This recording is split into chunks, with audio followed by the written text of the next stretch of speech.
cloud hides the sky.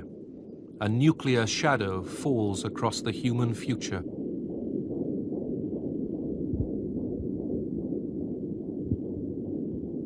Midway through the 20th century, two superpowers prepared for a conflict which might have ended life on the planet.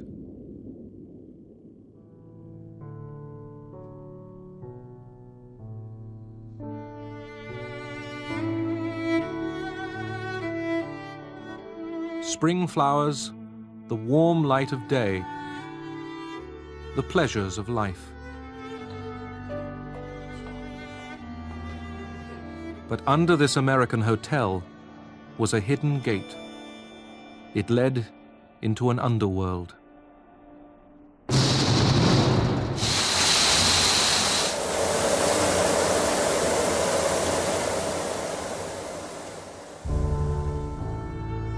This was the shelter for members of the United States Congress in the event of nuclear war. Down here, the politicians would represent the dead and the dying in the world overhead.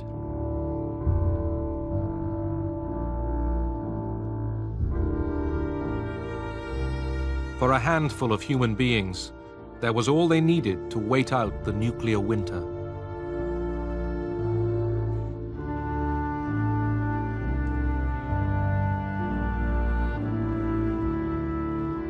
But nerves might snap, then order would be kept by force.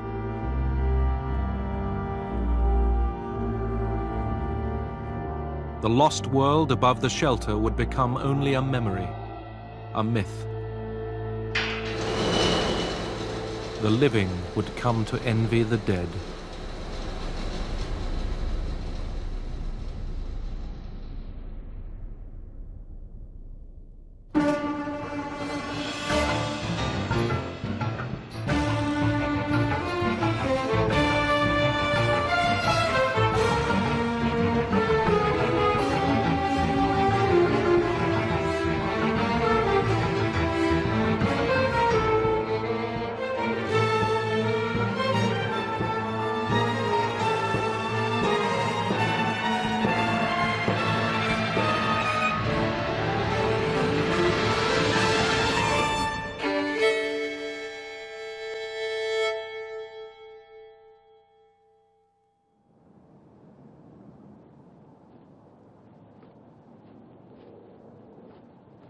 Berlin, 1945. Soviet troops had stormed the capital of Hitler's Reich. American, British, and French soldiers soon joined them in the ruins. Churchill, Stalin, and Truman were the official victors of the Second World War, but a special triumph was Stalin's.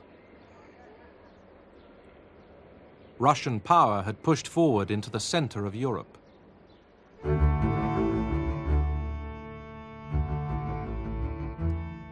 At Potsdam, outside Berlin, the Big Three met to settle the post-war order. Winston Churchill represented a Britain exhausted by war, while Joseph Stalin, supreme ruler of the Soviet Union, faced Harry S. Truman, 33rd President of the United States.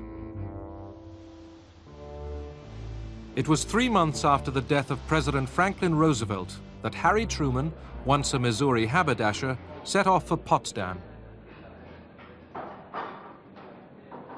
It was his first overseas conference as head of state. President Truman was unprepared for the presidency in the sense of being fully briefed and up to the minute on all that was going on. But as a senator for the past 10 years, as chairman of one of the most important congressional committees of the war, he was well aware of the major problems that a president had to face. Stalin was late for the conference. He had a sort of heart attack. Anyhow, he came one day later. He visited Churchill and Truman and immediately apologized for being late. The Soviet Union was devastated by war, but Stalin remained a formidable figure. I went up to him and I said, "Marshal, this must be a great satisfaction to you after all the trials that you've been through and the tragedy that you've been through, to be here in Berlin." And he looked at me and said, "Tsar Alexander got to Paris." Did Stalin want to push on to the Atlantic? Lenin, his predecessor, once hoped the Russian Revolution would lead on to communist world revolution. It was then, after the First World War, in a clash of ideologies, communist and capitalist, that the Cold War had its origins. In 1919, President Woodrow Wilson took ship to the European Peace Conference with his gospel for a better world, safe for small nations, sound for business. But his peace settlement excluded Bolshevik Russia.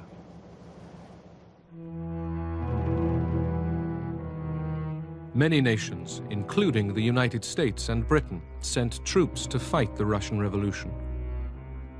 Churchill, fresh from victory over Germany, urged, "Kill the Bolshevik, kiss the Hun." The intervention left Lenin and Stalin convinced that the West would seize any chance, embrace any ally, in order to destroy communism. I joined the Civil War as a so-called son of the regiment. We were young boys. We knew we were fighting for the people, the poor people. There was widespread support for the Red Army. The foreign troops soon withdrew. The Bolshevik Reds defeated the Whites, their Russian enemies. The White Guards, who had left Russia, were encircling us. There was starvation. It was a time when sausages were made from human flesh.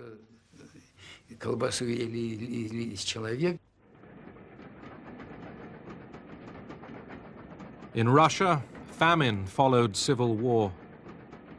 The victorious Bolsheviks turned away from the outside world to build up the economy at home.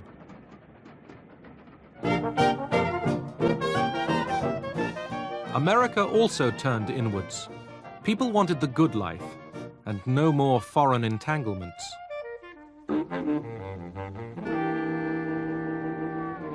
Then, in 1929, Wall Street crashed. The Great Depression began. Suddenly, across the richest nation on earth, millions faced destitution. American politics shifted to the left. I, Franklin Delano Roosevelt, do solemnly swear that I will faithfully execute the office of President of the United States and will, to the best of my ability, preserve, protect, and defend the Constitution of the United States, so help me God. Roosevelt promised a New Deal for Americans. He would manage capitalism for the public good. And in a change of policy, he recognized the Soviet Union. One has to remember that we had been, I think, for 16 years without any representation in Russia. No relations between the two governments. And FDR was the one who decided to try to break that logjam.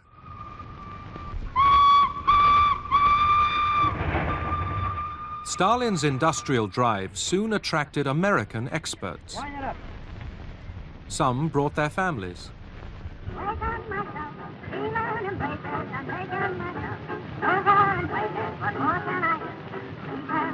While Soviet muscles strained to raise dams and blast furnaces, American corporations supplied skilled engineers on contract.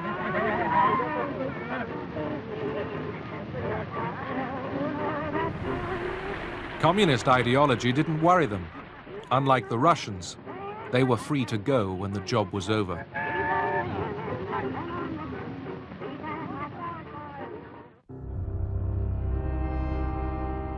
Stalin was master of the economic plan, a tyrant who tolerated no failure and no criticism.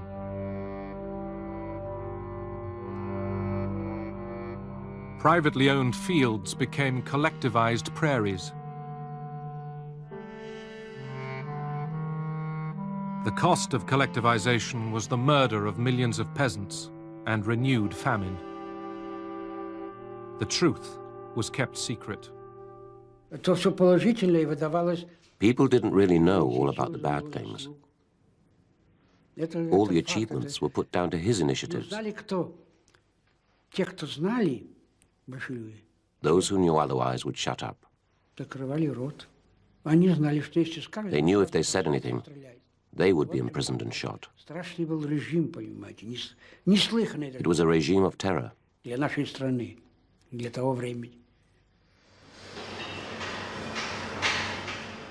This was socialism in one country.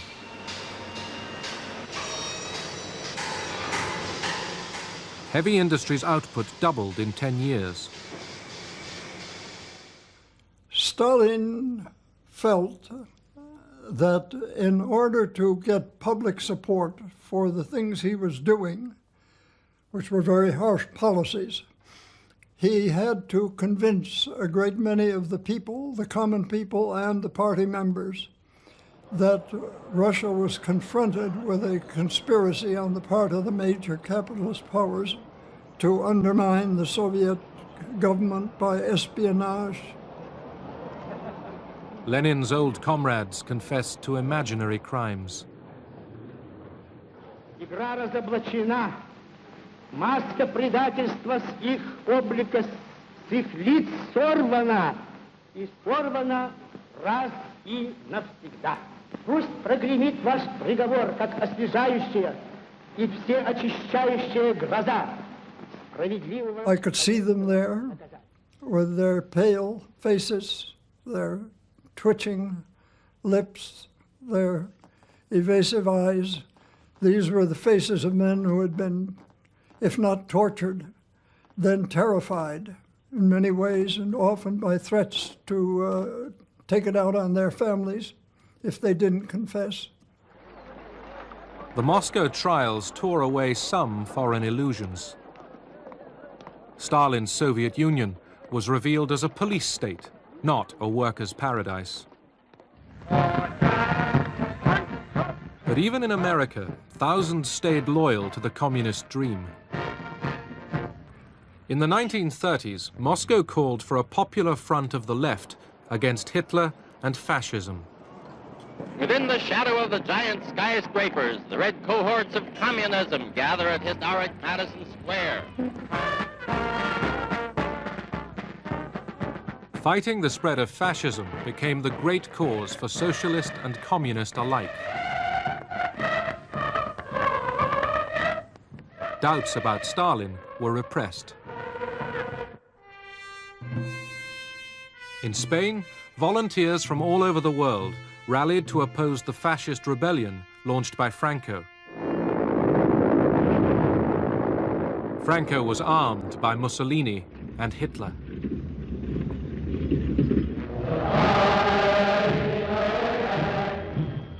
In Germany, the Nazis were rearming. Hitler did not hide his ambitions to dominate Europe and then the world. Ein Sowjetzeichen soll vor sich hertragen und wir werden in unserem Zeichen wieder siegen! Roosevelt wanted to keep out of any European war. Despite what happens in continents overseas, the United States of America shall and must remain as long ago the father of our country prayed that it might remain, unentangled and free. Britain's Prime Minister, Neville Chamberlain, trusted that Hitler would listen to reason. When I was a little boy, I used to repeat, if at first you don't succeed, try, try, try again. In September 1938, Chamberlain flew to Munich. War seemed close as Germany prepared to invade Czechoslovakia. But Chamberlain went determined to appease Hitler.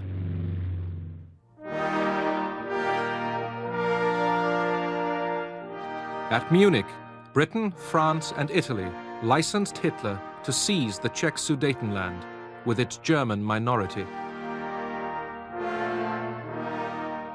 Czechoslovakia's allies had abandoned her. In Moscow, Stalin drew lessons from Munich. The Western democracies, he concluded, would never stand up to Hitler. Stalin planned a desperate stroke of diplomacy.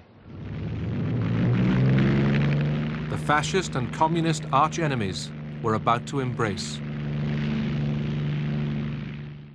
Hitler flew his foreign minister, Ribbentrop, to Moscow. The Nazi-Soviet pact was signed by Soviet Foreign Minister Molotov.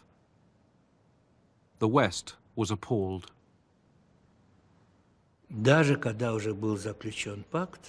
After the pact was signed, I heard this from Stalin's lips. He was often at our home. He said, "We need to win time, at least 2 years' time." Only then will the Soviet Union be able to defend itself against Germany.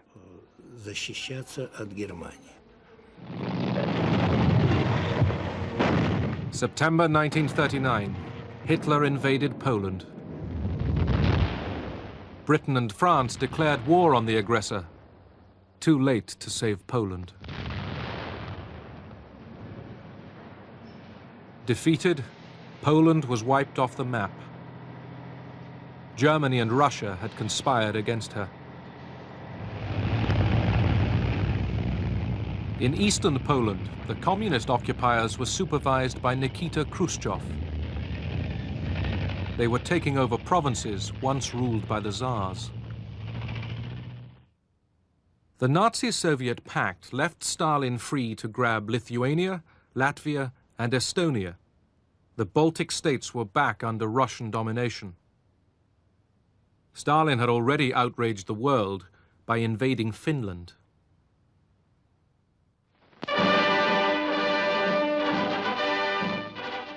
The Soviet Union is run by a dictatorship as absolute as any other dictatorship in the world. It has allied itself with another dictatorship, and it has invaded a neighbor so infinitesimally small that it could do no conceivable possible harm to the Soviet Union. In 1940, Hitler struck west. By mid-1941, France, Belgium, Holland, Norway, Denmark, Yugoslavia, and Greece had been added to his conquests. Churchill's Britain held out alone. On June the 22nd, 1941, Adolf Hitler invaded the Soviet Union.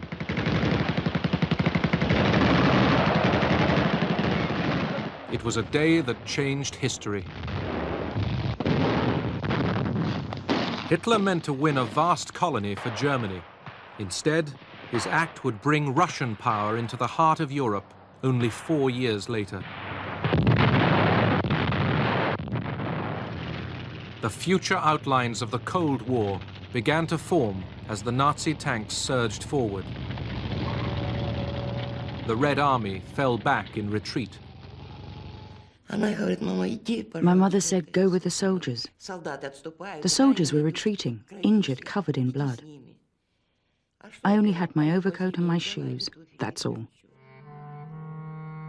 Soviet citizens rallied.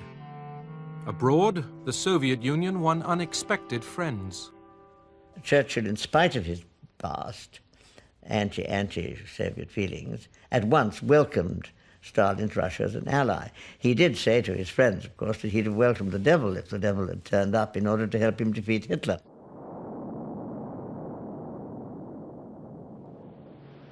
United States of America was suddenly and deliberately attacked by naval and air forces of the Empire of Japan.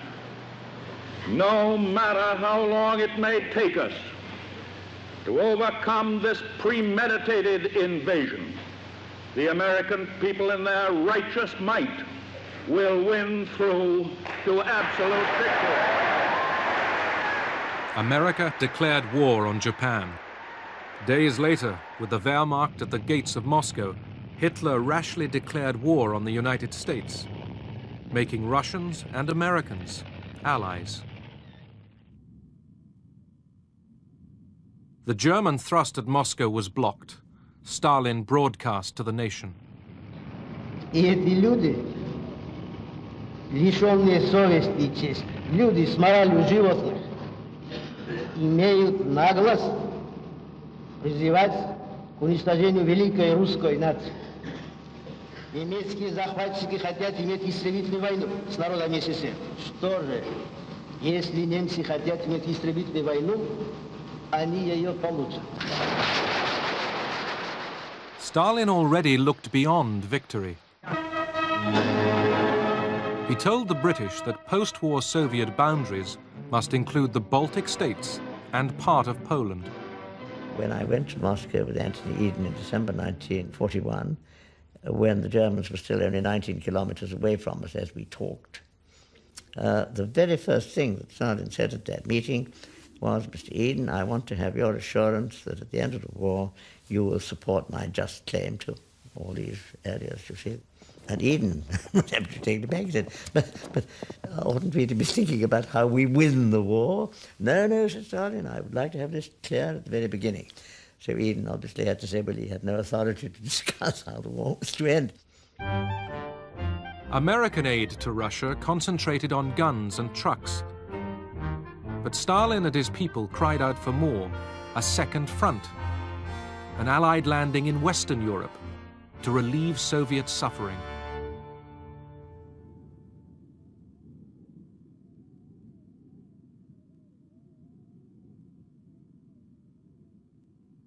I saw the atrocities. I heard the noises of war. Although it's 50 years ago, I can still hear the noises of war. The shells, the bombing, people screaming, women crying.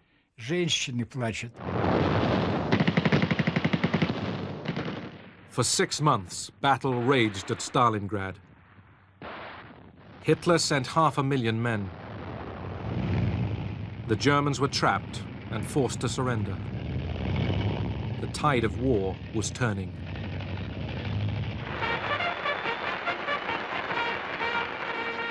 Western opinion cheered on the Red Army, their comrades in arms. The Russians have thus far lost in the common cause at least 50% more men killed, wounded, and missing than all the rest of the European allies put together. And moreover, they have killed, wounded, and captured at least 20 times as many Germans as the rest of the allies.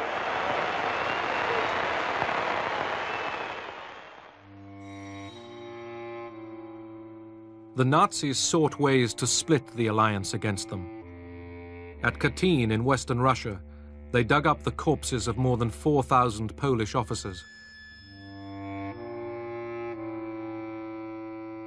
Germany announced, truthfully as it turned out, that the officers had been murdered by Soviet security troops in 1940. Britain and America chose to ignore this evidence of Stalin's methods.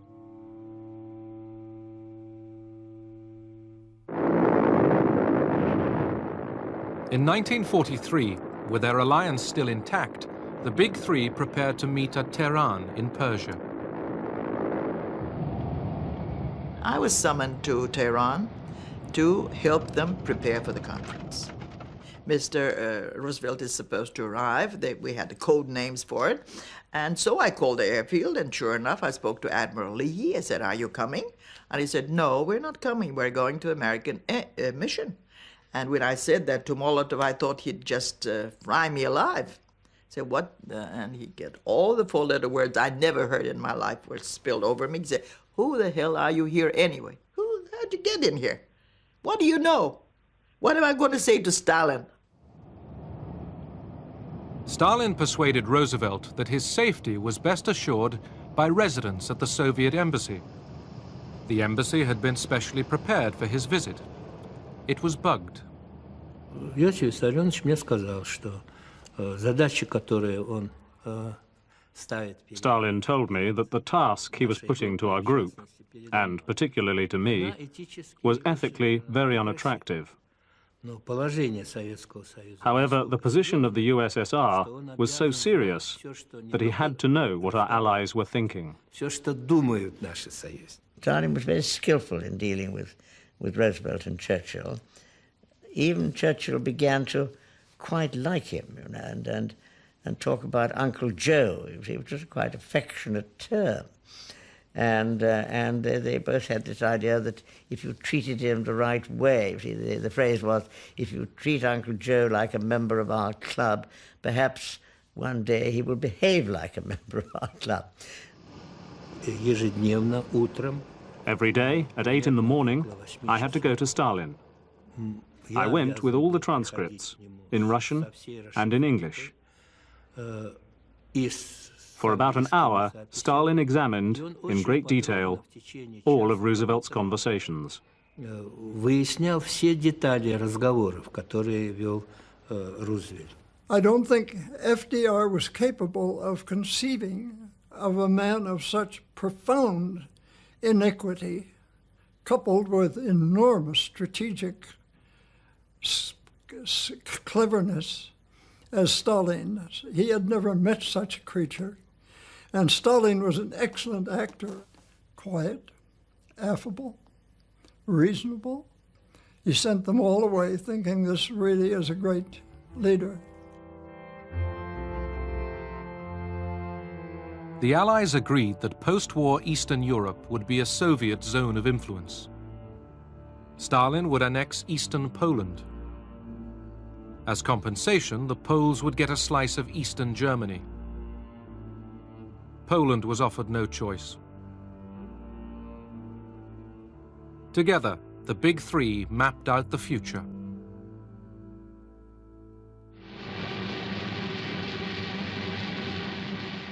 D-Day, the 6th of June 1944, the biggest seaborne invasion in history, lands in France.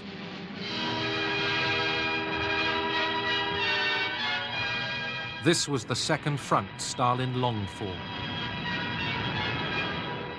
On the Eastern Front, Russian armies continued to advance. Nazi rode back out of Russia. Every rail line blown up as they flee. Of course, Nazi propaganda now stresses the masterful retreat.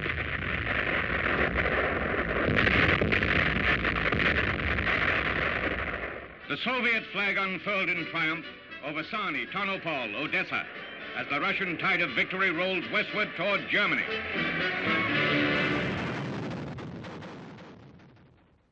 As the Red Army approached Warsaw, the Polish resistance seized the city from the Germans.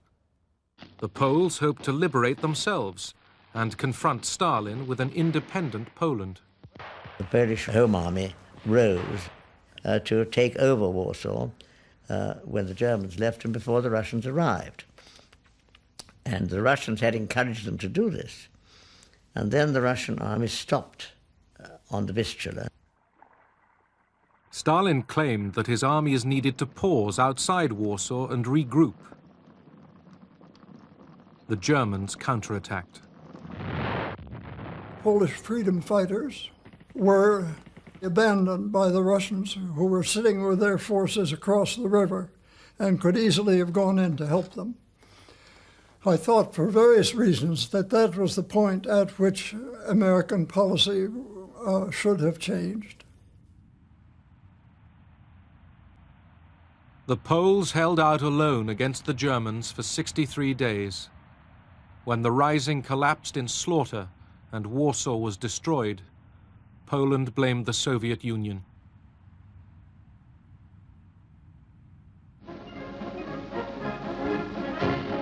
Then, with Poland under Soviet occupation, Churchill and Stalin got down to power broking in Moscow. One night, Churchill scribbled down a formula for carving up Europe. Romania, Soviet influence 90%. Greece, 90% British and American. Yugoslavia and Hungary, 50-50. Bulgaria, 75% Russian. Stalin ticked his agreement. Churchill wondered if the note should be destroyed. Stalin told him, "No, you keep it." Yalta in the Crimea. Churchill wanted the next Big Three meeting to be held in the West, but Stalin insisted on a Soviet meeting place. Stalin wanted to please them. And I will tell you, I only saw how hard people worked with everything devastated around, bringing crystal glass, bringing white napkins and tablecloths and furniture. Even when Mr. Winston Churchill said once, you know, sort of, "Oh, I wish I had a lemon with my gin and tonic," the next day they found a lemon tree.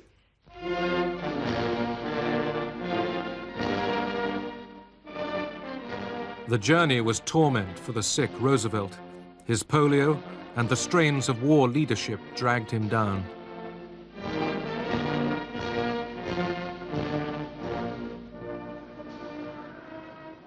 In the former Tsar's palace, the leaders faced a heavy agenda. They must decide how to govern a defeated Germany, and they wanted to get the Polish question settled. Eastern Europe, important though it was only one of many other things.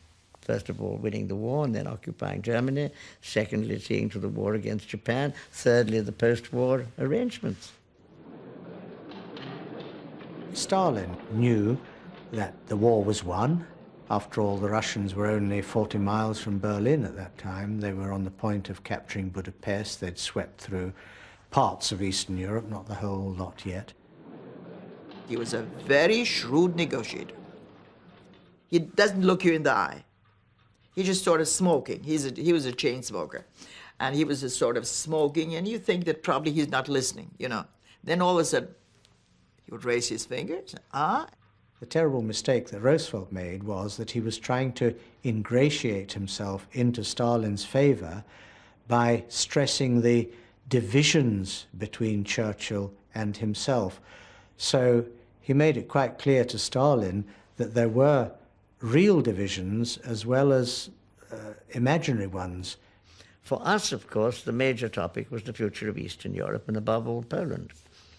And on that, Stalin obviously was bound to get what he wanted because the Red Army was in occupation of the whole area, including Poland. They'd already gone through Poland into Germany by the time we were in Yalta.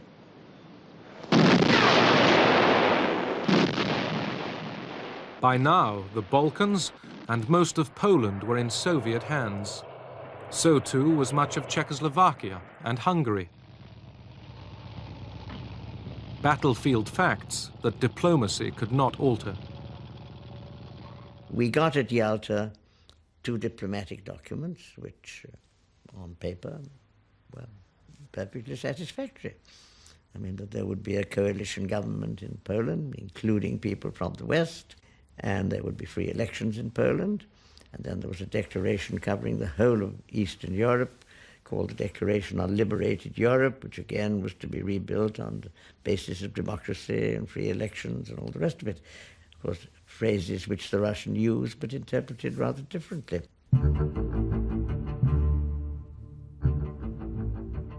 Stalin promised that the Polish elections would be free and fair.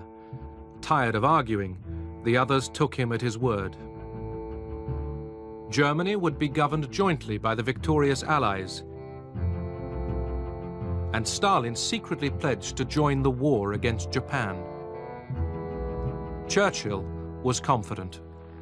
We have all bound ourselves to work together to make sure that there is increasing happiness and prosperity for the broad masses of the people in every land, no longer subject to the hard strains of war. There is the prospect which has now opened before us.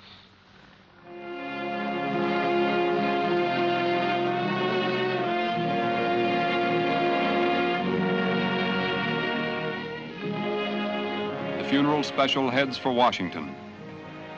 An honor guard of servicemen keeps vigil beside the flag-draped casket.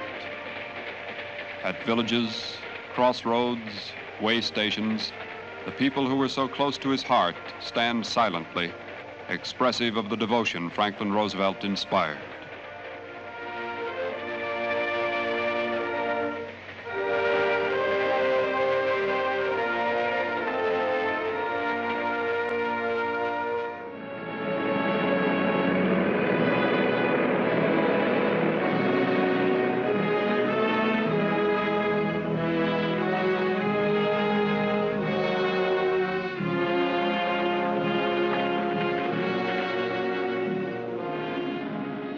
As the president was buried, the last battles in Europe were ending.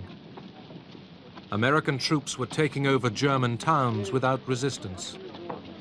They were glad to see the American troops because they had a terrible fear of having Russians occupy or come into their area. As the Allies advanced, they discovered the full horror of German crimes.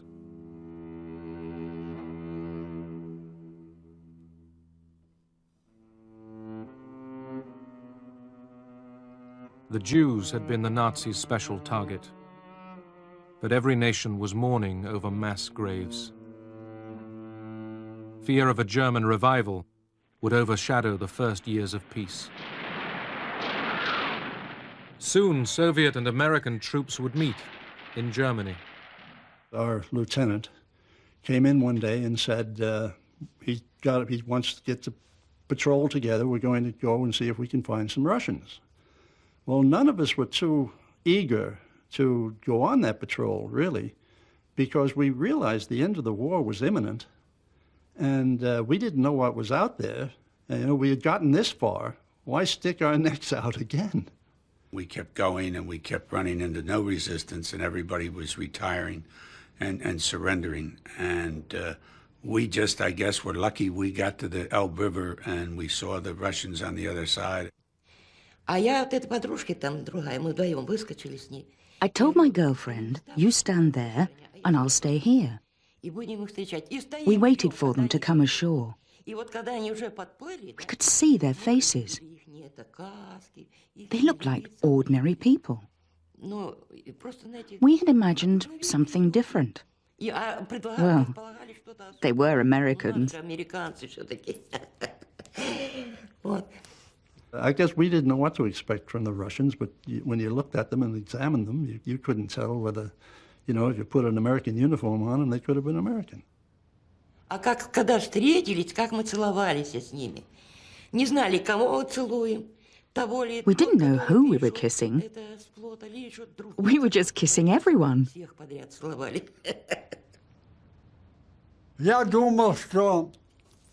I think that for us, the war was over. We washed our feet in the Elbe River. We washed our faces and hands. We thought that now we'd met the Americans, the war must be over.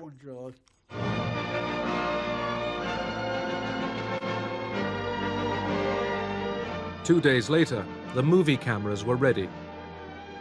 The moment of history, the meeting of ordinary soldiers from Russia and America, was rerun dramatically with a bigger cast.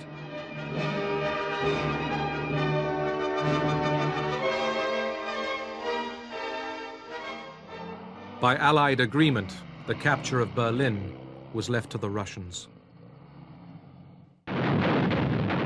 April 1945, the Red Army launches its final offensive towards Berlin.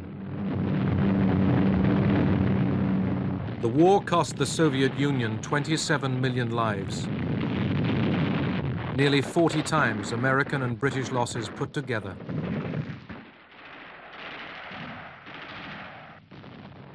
The red flag, destined to fly over the Reichstag, was a homemade affair. We used tablecloths. One night I helped my friend, a Jewish tailor, sew them into 3 flags. We took them to Berlin. I found 3 soldiers and we climbed up. The first photograph I took was of the flag I brought from Moscow, the Soviet flag over Berlin.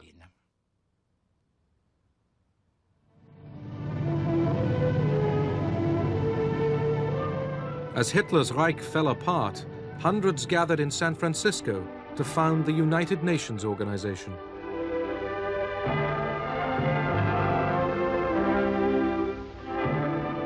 The Soviet delegation was led by the man who had signed the Nazi-Soviet pact, Molotov. Молотов был очень нервно настроен. Molotov was very nervous because he felt that the war is coming to an end. Victory would soon be here, and here he is in America.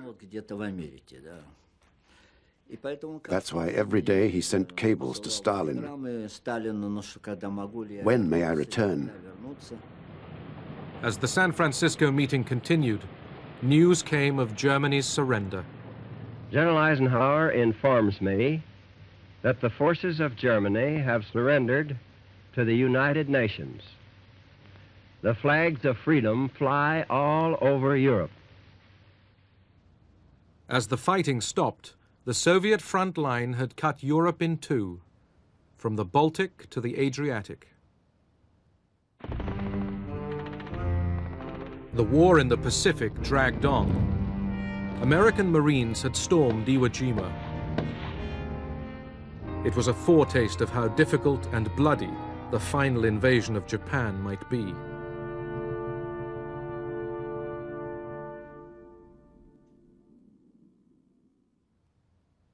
Potsdam in conquered Germany, site of the third Allied summit.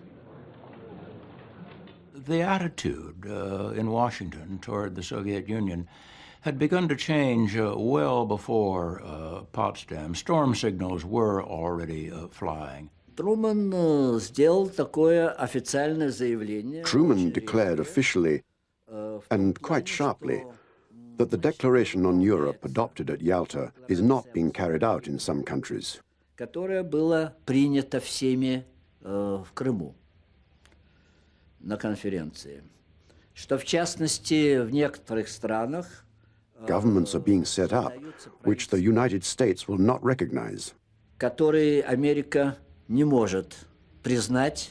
I'd call the Potsdam Conference a bad-tempered conference, because apart from the ceremonial occasions, it was really very bad-tempered. The Allies couldn't easily agree about a German peace treaty or on how to carry out agreements reached at Yalta. Stalin confirmed that his troops were ready for war with Japan. But the day before the conference, America had successfully tested an atomic bomb. President Truman, after consulting with the British and with his own military advisors, decided that he would tell Stalin that we had a powerful new weapon without identifying it as a nuclear weapon. Truman repeated what he was saying about the new weapon. He thought Stalin didn't hear or didn't understand him. Stalin said, "Okay, thank you for the information." There was some question amongst the Americans as to whether Stalin had really understood what Truman was saying. As we now know, they knew all about the Manhattan Project through espionage and their own agents. With the conference still in session, news arrived from London that Clement Attlee had been elected British Prime Minister. Мне показалось, что наибольшей сенсацией для Сталина... I had a feeling that the biggest sensation for Molotov and Stalin was not the bomb explosion, but the fact that Churchill was not re-elected in England.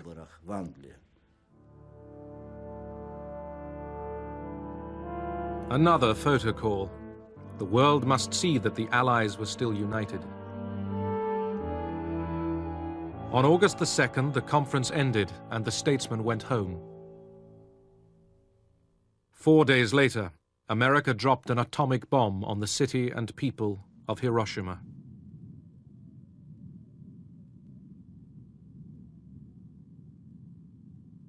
Three days after that, another was dropped on Nagasaki. Soon the human race would be able to destroy itself in a day.